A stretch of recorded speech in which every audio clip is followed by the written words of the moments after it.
Are you thinking of selling your home and taking advantage of the current red hot market conditions we have here in Calgary? Maybe you're thinking of selling it as a for sale by owner, a FSBO, and saving on the real estate commissions. It definitely sounds like a tempting idea. My name is Ryan Gillard, a Real Broker, your Calgary Realtor, and in this video, I'll explain why it might be a bad idea and why it might cost you a lot of time and money. All right, let's get into it. And there are all sorts of reasons why you probably shouldn't sell as a for sale by owner, from lack of exposure, lack of sales and negotiation skills.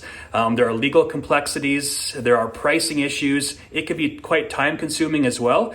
And quite often, you're simply just attracting the wrong types of buyers. And in this video, I'll delve into these topics in greater detail and many more that I haven't mentioned quite yet, and let you know why you probably shouldn't sell as a for sale by owner. Let's get into it. And point number one, and this is a big one, is lack of exposure. And this works itself out in many different ways. And we'll start off with the easiest way to understand, and that is the old school FSBO. So this is somebody that's bought like a for sale sign from Canadian Tire. They put it in their front window and they're just advertising it that way. It's a bit lucky to sell this way, if I'm being honest. Luck that the buyer has driven past or walked past the home. Luck that they knocked on your door or given you a phone call. Luck that they're okay dealing with you directly. So it's just a bit uncertain, doesn't happen very often, but it does happen occasionally. And the second type of seller, which is way more common, is the seller that says, I can list my property on the MLS system myself. I don't need you, Mr. Realtor. Please go away. I can handle this. And I will still say that there are still a lot of exposure issues with this type of transaction. And to fully explain why, it's a bit long-winded, but I'll do my best here. So in Alberta, by law, we have to do buyer agreements. So I'll meet with the buyer and I'll explain the entire process and how I get paid. And I'll tell them during our search, we'll come across for sale by owners and companies that have heavily reduced the commission. Now we can see these properties, but if they are interested, are they okay paying the difference in commission, if any? And they'll be like, well, what does that mean? And I'll tell them, like, if my expectation is I get paid this amount, if this seller doesn't want to cooperate and they're not paying commission, are you okay paying that or the difference? And the answer is always no. So even though your property is on the MLS system, the buyer has flagged it as a property they're not too keen on seeing because they don't want to get into a situation where they're paying the commission on top of the down payment, on top of like home repairs and stuff like that. It's a lot to ask for that buyer. So now we have direction from the buyer that they're not too keen on these types of properties. And I can also tell you that the buyer's agent is also not very keen to show these types of properties. So what I mean by that is I can call up a for sale by owner, and before I get my words out, they're already yelling at me on the phone. So they might hate me, they don't want to pay me anything whatsoever. They're probably not too familiar with the sales process. Like, why would I go out of my way to show these types of properties? There's just too many red flags for me. So for this reason, I don't like showing for sale by owner properties. I will if I have to, but it's not my first choice. And I can tell you that most agents that get licensed in the business are out within 2 years. And why I'm mentioning this, though, is that the buyer might come from an agent that's brand new, and they're very concerned about the commission. And any kind of reduction in the commission or having to negotiate it, it's a red flag for a lot of them because they want to get paid. They're newer in the business and they need to get paid. And if the seller doesn't want to pay them, they won't be overly excited to show those types of properties. So even if you're on the MLS system, there are still a lot of exposure issues with this type of transaction. So for these reasons, 90% of all transactions in North America are realtor to realtor. It's just a lot easier for everybody involved. And even if you're on the MLS system, you're still only attracting a limited amount of buyers compared to the typical realtor to realtor transaction. And one last point here regarding exposure. I mentioned that 90% of all transactions are realtor to realtor sales. And one other important stat is that your typical for sale winner sells for 15% less on average, which is way more than what the commission would have been. And there are many reasons for this, which I'll touch on going forward, but exposure is definitely one of those factors involved in this ratio. And point number two, let's talk about the types of buyers out there. And the first one is someone that's very serious and in a hurry. They could have sold their property last night and they're looking for a property now. They could be relocating from Toronto or Vancouver, which is very common right now. And they're in an absolute hurry. They're very serious. And odds are they're working with an agent and they're not looking on Kijiji or Craigslist or all these for sale winner sites. They're working with a professional agent and they mean business. And I don't think a lot of for sale winners are capitalizing on these types of buyers, which are huge. These are great buyers to have in our market right now. The second type of buyer is someone that's very serious but not in a hurry. This is kind of like your first-time home buyer. They're nervous, they're cautious, it's their first time doing it, and they need guidance.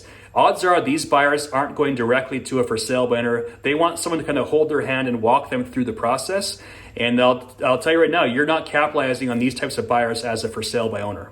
The third type of buyer, one of the worst ones I would say, is your investor buyer. It might sound good on the surface, but no, you definitely don't want that many of these. The reason being is they want a massive discount, 20 to 30% off. They want their money to work for them. They expect their money to work for them. And a lot of real estate seminars teaches people to go after for sale buyers, go after off-market listings, and try to get like a smoking discount. As a seller, you don't want these types of transactions. You want market value, and these people have no desire to pay you market value. But this is often what you're left over with as a for sale winner. You have the bottom of the barrel buyers, and that's why on average they sell for 15% less, which I mentioned earlier. And the last set of buyers, and probably the worst, are the looky-loos, the window shoppers, people that were declined in financing from the bank. They want you to do some kind of seller financing arrangement. You've got people that are offering on your property subject to them selling their own property, which can be tough, especially in this type of market. You don't really want that. I've seen sellers who have, FSBO sellers, they've been pending for like 2 to 3 months. You get all sorts of weird arrangements in this category, and they're just the bottom of the barrel buyers that are left over. And this is just another reason why your typical FSBO sells for 15% less on average. You just have the absolute worst clientele who are interested in the FSBO property. And point number 3, sales and negotiation skills. I find this is often overlooked.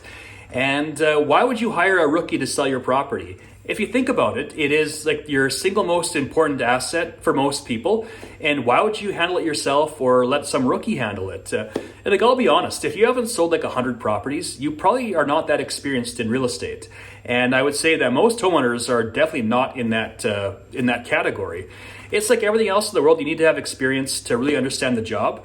And again, if you haven't sold like 100 properties, you're probably not that qualified to be selling your own property, in my opinion. Like, there's a lot that goes into it, from like the sales negotiation, pricing the property, positioning the property, understanding the market response, offers, conditions, terms, the legal end of it. There's all sorts of things that take place in real estate, lots of moving parts, and you need to be experienced, basically. And the last thing I'll mention about the sales and negotiation process, I mentioned positioning earlier.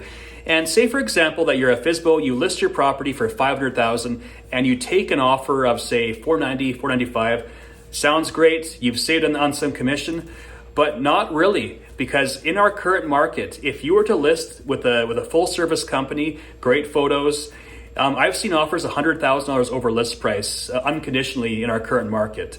So it might sound great on the surface, the $495,000, but you are probably throwing away $30,000, $40,000, $50,000 in our current market. I've seen crazy stuff like that happen. So you can't guarantee this, but if you position your home properly in this current climate, my goodness, the floodgates of buyers really do open, and crazy things are happening in Calgary right now. And point number 4 is the legal end of things. Now, I'm not a lawyer, but I've been around long enough to know where the issues can pop up from. And lots of paperwork and legal requirements. Would I trust my buyer with a for sale by owner? Probably not.